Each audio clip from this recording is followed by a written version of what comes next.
Abusia mama akwaba Emra News Ghana TV so and then so ye sign aba transcend den nsemo a etwaguo ewo mfidie no so ene wiase fa na Ghana mamu nsemo ekoso e de brew here on News Ghana TV. But more than subscribe to the channel, like the program as we bring you na otumi so aboa na like the program chef man kofo no munya bi enhwe na tumi aboa ma dwumadie no akọ akiri.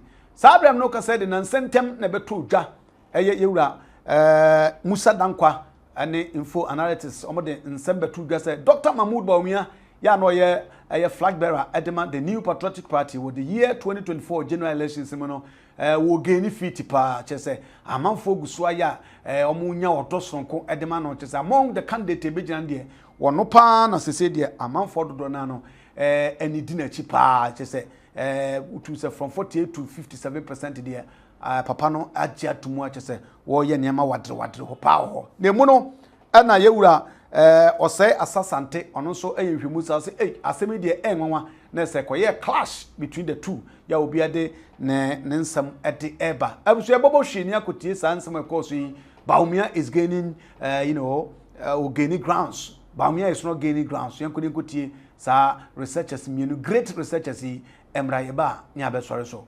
Mr. Dankwa, why is it important for us to know that Dr. Bawumia is gaining more grounds among NPP supporters when they are in opposition? Why is it important for us to know this now? I have made this point clear and clear again. We have not said he's making grounds.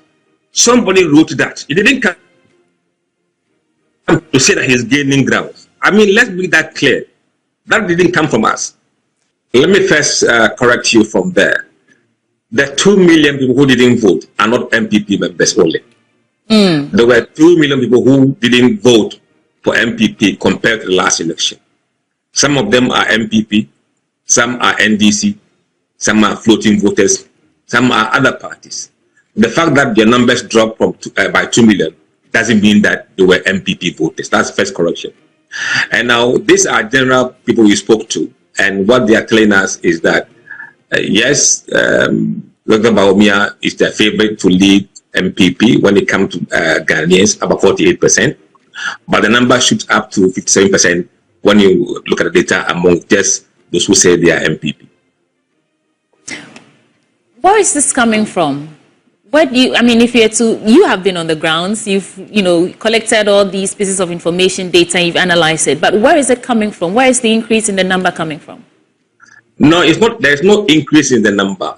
It is the demography. If you look at general voters who are mostly all Ghanaians, it is 48%. But among those who say, I am MPP, that number is a bit higher because you don't expect MPP numbers to be similar to those of Ghanaians, which include NDC, floating voters, and others. So it is not surprising that he is performing above the national average.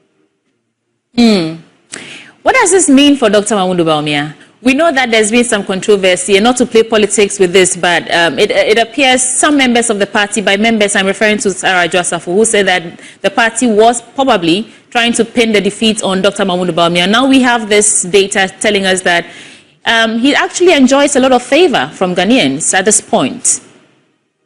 Where's your head at? Yes, I think people are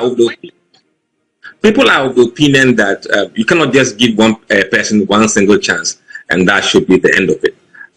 They've kind of understood that for someone to win, especially on the MPP ticket, the person has to be given a second chance. If you look at the history of MPP in the past, with the exception of Professor Dubois, who wasn't given a second chance, before was given a second chance in 2000 from 1996, and then Dubois Nana got several chances in 2007, 2008, 2012, 2016. So they believe that Dr. Bawumia probably deserved a second chance. In deserving a second chance, and also adding that, I mean, you're saying that this suggests an increase in support. This increase in support suggests, or it's because of his continued engagement with grassroots. And is this what he has? Oh, I'm reading this from Enjoy Online. It said the analyst suggests that the increase in support could be attributed to Bawumia's continued engagement. So you might not have said that, yeah, but I'm just saying people who analyzed your data are saying that it could be because of his continuous support. And that is where the question is that in fact accurate? Is it because we are seeing him? I mean, he did visit the victims of the fire at Kantamanto. We saw him again at is it Kumasi or so? He has been actually a Doom PZ fire. He's been out and about. Is that what is causing this? I mean, if I say so, that would be mere speculation, because I haven't got the data to say that. Even the point that I made about people saying that he needs a third chance is also speculative. We haven't got specific data that says it's because of A, B, C that he's doing that has gotten him the 48%. Okay, then explain to us, how did you arrive at the increase in the percentage then? Let's hear it from you. That didn't come from us. We've made point of correction. There's no increase in the percentage. But this is the first national tracking poll. If we do the poll again sometime in July and the numbers move, that's when you will see there has been an increase. At the moment, among Ghanaians, it is 48. Among MPP, is 57. That is not an increase. It is a different number you're looking at. Okay. So please, let's break it down to English. What does this really mean? No, it really means that he has the upper hand at the moment among the general public. But remember, the general public or the MPP voters don't actually vote. I don't know how they're going to do the primaries next time. But it gives you a sense that the party may still want to go with Bawumia because the MPP voters' view tend to correlate with those of the delegates. In the general election, he did have less than 48, correct? Yes, he got 42% nearly. 42%. And this yes. poll is saying 48%. Yes, look, people may want you to lead, but would they vote for you is another question. Remember, if you have people who are NDC, whom they say we prefer Bawumia to lead, is it a genuine and sincere that they want him to lead, or they want him to lead so that they can beat him? So you can read so many things with this kind of data. Have you got any reactions yet from the party, NPP, the New Patriotic Party? Usually we see their reaction on social media, not officially or formally, but we are used to the kind of bashing that we get. But we kind of stick into our ground. Sometimes when the numbers come like that, you have people who like Kennedy trying to discredit the data if it doesn't go their way. This time around, people who belong to Bawumia's camp are kind of hailing the data because it's going their way. And that's how polls tend to be seen by political parties. If it goes their way, hallelujah. If it doesn't, they will crucify you. What we are saying is that it is important for us to know what people are thinking. Look, the fact that it's not being discussed in the media doesn't mean that people sitting in the or various corners of the country are not discussing it. And as posters, it's for us to pick the opinion and put them out there. There are those who may think it's too early, it's useless. So be it. That's for them. And there are those who think this data is helpful because even for those who want to contest, they want to do a sounding, however it makes sense for them to even contest. Why should they jump in and start spending money when they have no chances? So it helps them to think ahead, to strategize, and see what they can do going forward. If you leave it till very late, they may have spent money, a lot of money by then, and then they realize that their chance is slim or zero. What benefit would that survey give them? So there are those who don't see it useful. They should stay quiet. They should just take their eyes off. For those of us who are into the business of polling and analytics, for us it's highly valuable. I will continue to do that going forward. Okay. Dr. Asante, your reaction on this, and then we move on to other elements in the survey. Yes, I still come back to the statement Mr.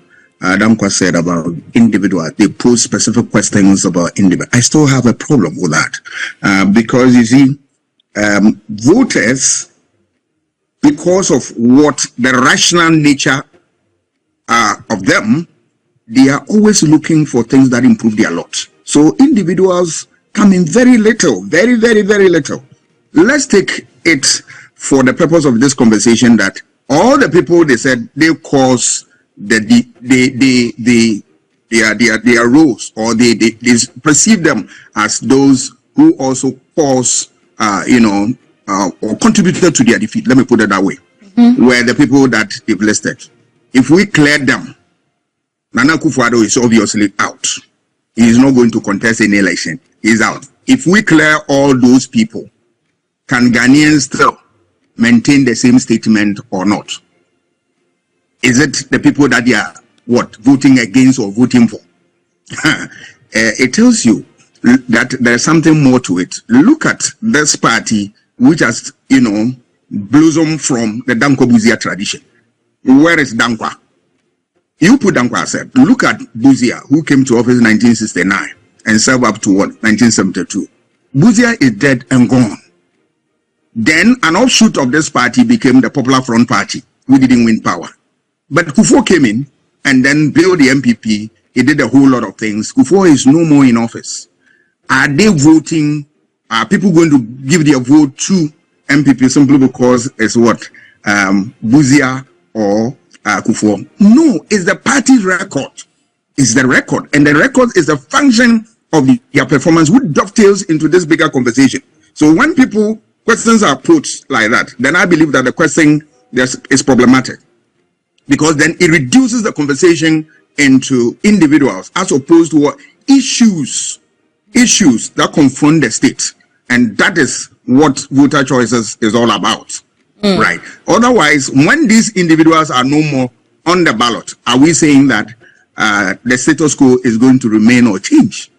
But it's their record. You can never, MPP can never campaign for any votes without mentioning the records of Buzia, Kufuor, and Kufuor. Even if you can't say anything about Kufuor, you say about free SHS and the rest of them. So the conversation for voter choices is more complex than we reducing it to individuals that, this very individual did this and did that. It trivializes the issue and it makes it a little less relevant. That's my position. Okay. So, just a quick point there. Yeah. Look, we must not stretch this question. This question was not about who would you vote for. Prof, what you are mentioning or emphasizing on is about what choice people will make. This isn't about choices. So the questions are different. So you can't blame us for asking this simple question and mean that that's what they would vote, how they would vote. No, these are separate questions. It has nothing to do with who you will vote for. Absolutely not. No, I'm not saying that, Mr. Dankwa, you are getting me wrong. You are saying that certain individuals contributed to the defeat of the party. Is that not the thrust of your question? We asked them, yes. Sure that yes. And when you flip the coin, you are talking about what really influenced their choice. And it dovetails into this. So once you should not separate that one from voter choices. No. So, Mr. Dankwa, is it possible that because of the way because of the nature of the questions you posed, the answers you got were not as detailed as Doc would like? For example, we just know that over 40% of the people who responded have favor for Bawumia, or think Bawumia is a good candidate, a good choice for the next election. But if we had probed further to find out what difference or what has he done differently in just 100 days or so after the last election, then perhaps we'd have more clarity on the responses and all that. Do you agree? Abochi. Sweetie. We asked voters in the exit poll, why did MPP lose? The question was why? Why? And they said economy, jobs, education, corruption, and others. Why? And this time around, we asked them which individuals. You see, why and which don't give you the same response. We've asked that question before. So we know why they lost. But at the same time, we have seen a report that are blaming certain individuals. And we cannot pretend these questions cannot be asked. But Mr. Dankwa, were you not curious to find out what's changed? Because again, I am tempted to understand, the timeline is so short that if you're asking voters who their preferred candidates will be in the next election, which is 3 years away, and they're giving you this response, for me, I find it curious. I would want to know, what has he done differently? Because he's part of the NPP that the country rejected when we went to the polls in December 2024. So why is he being singled out, getting more favor now at this point? What has he done? I think that's the point that's the curiosity that we're all trying to satisfy at this point. Even for those who do academic research, no researcher can go out and find out every answer. That is why another researcher takes the next step and go back to the field and ask, why is this the case? And it's not for me to answer every question. And secondly, I have made a point that within that number, there is 44% of NDC people. Are they being honest or being mischievous? That question has not been answered. Okay, we do have to move on to other elements in the survey, but Doc, I'll give you some time to respond to this and then we move on. Yeah, in designing instruments, all right, I am not a statistician, but we all have basic knowledge in this, and that is not to run down what he's doing. I mean, we are just, improving, doing this thing to improve the kind of work he does. But because you can't trust your respondents, questions are posed in such a way that you meet a question A, you, in the course of answering, another question pops up that also come to test the validity of what you have said or otherwise. So sometimes the way questions are modeled, it gives you an idea that you are going to get the right responses, or sometimes you are going to get people who can tell you stories. But that said, my point still remains that the issue of what individuals and the questions they pose, they must look at it again. Abushantu weni nsɛm umu ye yewura or say Asante no global info analytics ono nso oye sabe researcher and afi so no yewura Musa Dankwa ono nso ode nsɛm abatuda say na wadwe ye bomode asa ode wadwe nkyere beba e wo comment section wo like program chef mama for no nso nya behwe say be ya etomu a onsa ebetu aka meda aso oje bre na na edi dwuma nyame adoma yensenhia on News Ghana TV Macrao.